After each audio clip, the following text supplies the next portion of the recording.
Ground breaking ceremony का उद्घाटन कल पीएम नरेंद्र मोदी के हाथों किया जाएगा और कल पीएम मोदी उद्घाटन करते हुए नजर आएंगे। करीब 3000 मेहमान इसमें शामिल होंगे, जिसमें उद्योगपति भी शामिल रहेंगे। तो निवेश महाकुंभ के लिए लखनऊ तैयार है। तमाम तैयारियां पूरी की गई। बीते दिनों सीएम योगी आदित्यनाथ ने खुद पहुंचकर जायजा लिया था तैयारियों का और कल प्रधानमंत्री नरेंद्र मोदी पहुंचेंगे, उद्घाटन करते हुए नजर आएंगे। तो देखिए, ग्राउंड ब्रेकिंग सेरेमनी का उद्घाटन खुद प्रधानमंत्री नरेंद्र मोदी करेंगे।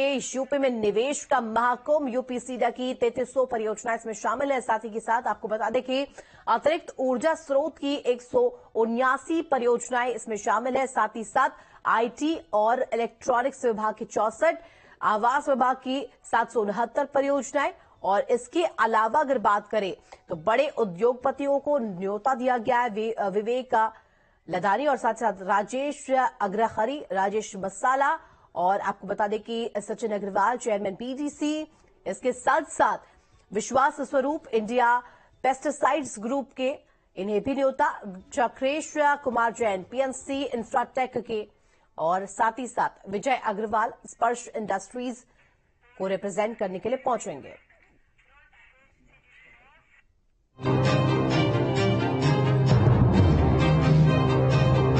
यूपी में निवेश के नए नए आयाम बन रहे हैं, जिसकी बागडोर खुद सीएम योगी ने संभाल रखी है, जिसके चलते अब आर्थिक क्षेत्र में भी यूपी नंबर 1 बनेगा। अब यूपी के हर युवा को मिलेगा रोजगार। प्रदेश में 4.0 ग्राउंड ब्रेकिंग सेरेमनी की तैयारियां शुरू हो गई हैं। 19 से 21 फरवरी तक लखनऊ में ग्राउंड ब्रेकिंग सेरेमनी होगी, जिसकी तैयारियों का जायजा खुद सीएम योगी ने लिया। इस समारोह में पीएम मोदी समेत कई केंद्रीय मंत्री और उद्योगपति मौजूद रहेंगे।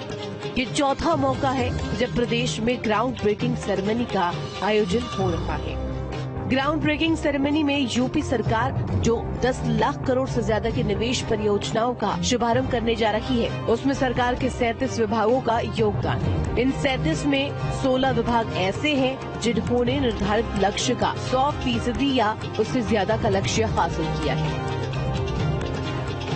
यूपी में निवेश महाकुंभ, 16 विभागों से 4.5 लाख करोड़ का निवेश, 16 विभागों की 4381 परियोजनाओं का शुभारंभ, यूपी सीडा की 3300 परियोजनाएं शामिल, अतिरिक्त ऊर्जा स्रोत की 189 परियोजनाएं, आईटी एवं इलेक्ट्रॉनिक्स विभाग की 64 परियोजनाएं, आवास विभाग की 769 परियोजनाएं, एमएसएमई की 3178 परियोजनाएं, उद्यान विभाग की 1082 परियोजनाएं, ऊर्जा विभाग की 9 परियोजनाएं।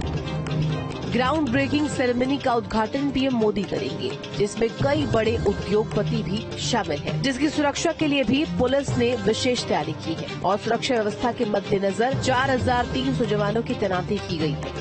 अचूक सुरक्षा और यातायात व्यवस्था के तहत अधिकारियों के नेतृत्व में अलग अलग टीमों की तैनाती सुनिश्चित की गई है, जिसकी जानकारी लखनऊ के संयुक्त पुलिस आयुक्त कानून व्यवस्था उपेंद्र अग्रवाल ने दी। इसके लिए लखनऊ पुलिस द्वारा व्यापक पुलिस प्रबंध किए गए हैं। कार्यक्रम स्थल की सुरक्षा, हेलीपैड की सुरक्षा, एयरपोर्ट की सुरक्षा, रूट की सुरक्षा, इन सभी के लिए व्यापक दिशा निर्देश निर्गत किए गए हैं। जो पुलिस फोर्स का डिप्लॉयमेंट है, उसके स्केल की बात करें तो लगभग 8 पुलिस अधीक्षक, 12 अपर पुलिस अधीक्षक, 30 पुलिस उपाधीक्षक, 79 निरीक्षक, 416 उप निरीक्षक और लगभग 2000 से अधिक हेड कांस्टेबल लगाए जा रहे हैं। 5 कंपनी पीएसी और 5 कंपनी पैरामिलिट्री भी मुख्यालय द्वारा उपलब्ध कराई गई है, जो सुरक्षा हेतु डिप्लॉय की जाएगी। 19 फरवरी 2024 को योगी सरकार का चौथा ग्राउंड ब्रेकिंग समारोह का आयोजन होगा। उम्मीद है कि ग्लोबल इन्वेस्टर समिट की तरह ग्राउंड ब्रेकिंग समारोह भी यूपी में निवेश की बहार लाएगा, जो पीएम मोदी और सीएम योगी के सपनों के उत्तर प्रदेश के निर्माण में बड़ा कदम साबित होगा। Team news state. और खबर पर जानकारी के लिए संवाददाता शुभम हमारे साथ जुड़ गए। शुभम, देखिए, जिस तरीके से उत्तर प्रदेश में मिशन निवेश, और अगर बात करें तो निवेश को धरातल पर उतारने के लिए सरकार के तमाम प्रयास हम देखते हैं समय समय पर, लेकिन इस बीच अगर बात करें ग्राउंड ब्रेकिंग सेरेमनी की, तो खुद यहां पर सीएम योगी आदित्यनाथ पहुंचे, तैयारियों का जायजा लिया। फिलहाल क्या हलचल है, क्योंकि देखिए कल प्रधानमंत्री पहुंचने वाले हैं। जी बिल्कुल, देखिए हम लोग उसी जगह पर हैं जहां पर ग्राउंड ब्रेकिंग सेरेमनी होनी है। ठीक पीछे आप देख सकते हैं कि तमाम तरह की तैयारियां कर ली गई हैं। प्रधानमंत्री नरेंद्र मोदी समेत तमाम केंद्रीय मंत्री भी इस दौरान यहां पर मौजूद रहेंगे। इन्हीं तमाम तैयारियों का जायजा लेने के लिए खुद यहां पर डीएम सूर्यपाल गंगवार है राजधानी लखनऊ के, वो भी तमाम तैयारियों को परख रहे हैं और इस वक्त वो खुद भी यहां पर मौजूद हैं। कैसी क्या स्थिति है सर अभी, क्योंकि तमाम बड़े मेहमानों के साथ साथ प्रधानमंत्री नरेंद्र मोदी भी यहां पर रहेंगे। कैसे आप लोगों की तैयारियां चल रही हैं ग्राउंड पर, अभी आप क्या स्थिति पा रहे हैं? उत्तर प्रदेश जिस प्रकार से बदल रहा है, इन्वेस्टमेंट डेस्टिनेशन के रूप में उभर रहा है, ये राष्ट्रीय और अंतर्राष्ट्रीय स्तर के जो इन्वेस्टर्स हैं, जो उद्योगपति हैं, वो सभी बड़े उत्साह के साथ यूपी में इन्वेस्ट करने के इच्छुक हैं। और इसी की परिणति है कि पिछले वर्ष जो ग्लोबल इन्वेस्टर समिट हुआ था, उसमें 30 लाख करोड़ से अधिक के निवेश प्रस्ताव प्राप्त हुए थे। उनकी पहली कड़ी जो 10 लाख करोड़ से अधिक के प्रोजेक्ट्स हैं, वो अभी जमीन पर उतर रहे हैं। उसी की ग्राउंड ब्रेकिंग सेरेमनी अभी आयोजित की जा रही है, जो 19 फरवरी को लखनऊ में आयोजित होगी।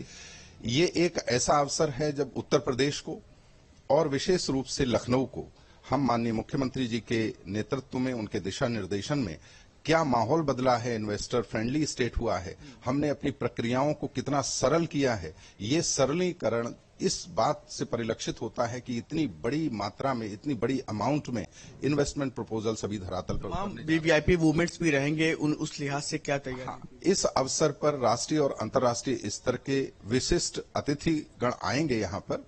उनको यहाँ वेल रिसीव करने के लिए, उनके रिसेप्शन के लिए, उनके यहाँ ठहरने की व्यवस्था को लेकर, सुरक्षा बंदोबस्त को लेकर और कार्यक्रम स्थल तक आवागमन, और अगर कुछ लोग यूपी में अन्य जगहों पर भी जाने के इच्छुक होंगे, कुछ लखनऊ में ही भ्रमण करेंगे, तो उन सभी व्यवस्थाओं को हम लोगों ने कोऑर्डिनेट करके उसे सुगम बनाया है। हमारे जो सभी अधिकारी हैं, उनके साथ में लाइजन ऑफिसर्स भी लगाए गए हैं, जिससे कि किसी भी प्रकार की उनको असुविधा ना हो। उनके यहाँ ठहरने के दौरान उनके सभी जो रिक्वायरमेंट्स हैं, उनको पूरा किया जा रहा है। उनका स्टे यहाँ पर अच्छा रहे, ये सुनिश्चित किया जा रहा है। लगभग कितनी बड़ी संख्या में लोगों के आने की उम्मीद है कि कल 5000 से ऊपर लोग यहाँ पर आएंगे।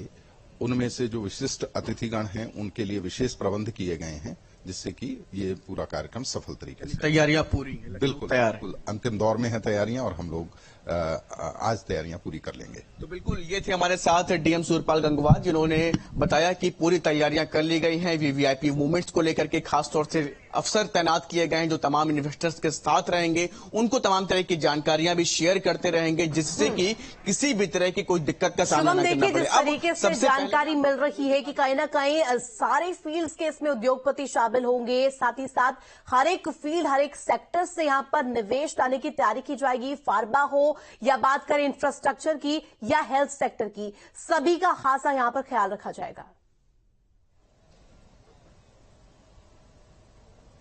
जी बिल्कुल, हर वर्ग का ख्याल रखा जाएगा और हर वर्ग में इन्वेस्टमेंट लाने की तैयारी देखिए ग्लोबल इन्वेस्टर समिट के दौरान की गई थी। और चूंकि अब ग्राउंड ब्रेकिंग सेरेमनी है, ग्राउंड ब्रेकिंग सेरेमनी की नौबत तभी आती है जब जो इन्वेस्टर्स आए थे इन्वेस्टर समिट में, और अब उन्होंने अपना ग्राउंड पर काम शुरू कर दिया है। तो लिहाजा जो 10 लाख करोड़ के आसपास जो इन्वेस्टर्स हैं, जिन्होंने अब तक उत्तर प्रदेश या अलग अलग जगहों पर अपना इन्वेस्टमेंट कर दिया है और वो काम शुरू हो गया है, और उसी के अनाउंसमेंट कल इस कार्यक्रम के दौरान होगी। और इसी में आपको बता दें, चिकित्सा के क्षेत्र से, ट्रांसपोर्ट के क्षेत्र से हो, चाहे इसके अलावा इंफ्रास्ट्रक्चर के क्षेत्र से हो, हर वर्ग के, हर क्षेत्र से जुड़े हुए लोग रहेंगे। और बहुत बड़े वीवीआईपीज कल उत्तर प्रदेश की राजधानी लखनऊ में रहने वाले हैं। ठीक है, बहुत शुक्रिया तमाम जानकारी के लिए शुभम आपका।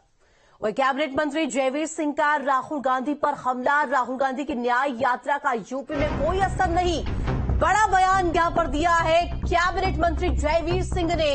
सीधे तौर पर राहुल गांधी पर हमला किया। प्रदेश सरकार के पर्यटन मंत्री जयवीर सिंह जी हमारे साथ इस समय मौजूद हैं। सर, ये बताइए कि जीत का मंत्र लेने के लिए आप लोग यहाँ पर राष्ट्रीय अधिवेशन में जुटे हुए हैं, क्या सर जीत का मंत्र है आप लोगों के पास? देखिए, इस समय हमारा राष्ट्रीय अधिवेशन चल रहा है। हमारे शीर्ष नेतृत्व के द्वारा कल भी मार्गदर्शन देने का काम किया था, और नीतियों, रीतियों, कार्यक्रमों के बारे में जो हमारी रूपरेखा रहेगी, हमें क्या क्या करना है और अपने क्या क्या प्रयास करने हैं। हर बूथ पर 370 वोट बढ़ाने का लक्ष्य दिया गया, इन सबको हासिल करने के लिए हम लोग यहाँ से जाएंगे। एक एक हमारा वरिष्ठ कार्यकर्ता जाकर के अपने शीर्ष नेतृत्व के जो भी अधिवेशन के दौरान में टिप्स दिए जा रहे हैं, रणनीति बताई जा रही है, रूपरेखा बनाई जा रही है, उपलब्धियां बताई जा रही है, उनको सबको जनता के बीच में पहुंचाने का काम करेंगे।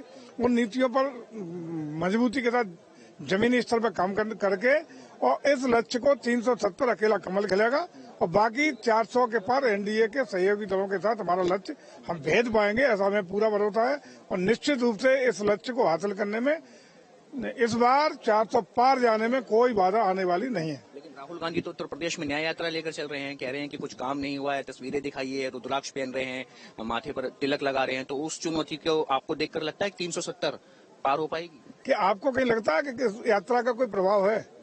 किसी भी आम आदमी से पूछिए, ये यात्रा केवल मजाक बन के रह गई है। गठबंधन के जो गठबंधन बना उसके टुकड़े टुकड़े होकर छिन्न भिन्न उससे पहले ही हो गया। वैसे भी समान वैचारिक जो गठबंधन होते हैं वो थोड़े बहुत समय चलते हैं, गैर वैचारिक गठबंधन, अलग अलग तरीके के गठबंधन, और केवल इस उद्देश्य से कि मोदी जी को हटाओ, मोदी जी को हराओ, ये गठबंधन न तो कोई राजनीतिक दल लंबे चलाने वाला है और जनता इस गठबंधन पर विश्वास करने वाली है। और गठबंधन इसी का परिणाम है कि छिन्न भिन्न होकर खत्म हो गया है। और हमें पूरा भरोसा है कि 370 अकेले बीजेपी कमल खिलाने का काम करेगी और पूरे देश में 400 के पार एनडीए इस बार जाएगा, इसको कोई रोकने वाला नहीं है। ठीक है सर, आखिरी मेरा सवाल है, अधिवेशन से जीत का मूल मंत्र क्या निकलने वाला है? जमीनी स्तर पर हम लोगों को युवा मतदाताओं के बीच में, महिला मतदाताओं के बीच में, जो पहली बार नए मतदाताओं के बीच में जाकर के 10 साल की उपलब्धियों को पहुंचाने का काम करना है। और 10 साल की उपलब्धियों को यदि हम लोग जनता के बीच में पहुंचाने में सफल हो गए तो कोई कारण नहीं कि हम अपने लक्ष्य को भेद पाएंगे। बातचीत करने के लिए तो ये ठाकुर जयवीर सिंह थे, केंद्र सरकार यूपी की जो सरकार है उसमें पर्यटन मंत्री हैं, और साफ तौर पर कहते हुए कि जो 80 सीटें हैं उसको उत्तर प्रदेश में बीजेपी जो है वो पार करेगी। साथ ही साथ 370 का लक्ष्य है। जीत का मूल मंत्र यही है कि गांव-गांव तक, कस्बे-कस्बे तक, मतदाताओं तक बीजेपी को पहुंचना है। वीडियो जर्नलिस्ट संदीप के साथ मणिदीप शर्मा। और वक्त एक बहुत छोटे से ब्रेक का, कहीं मत जाइएगा, बने रहे न्यूज स्टेट।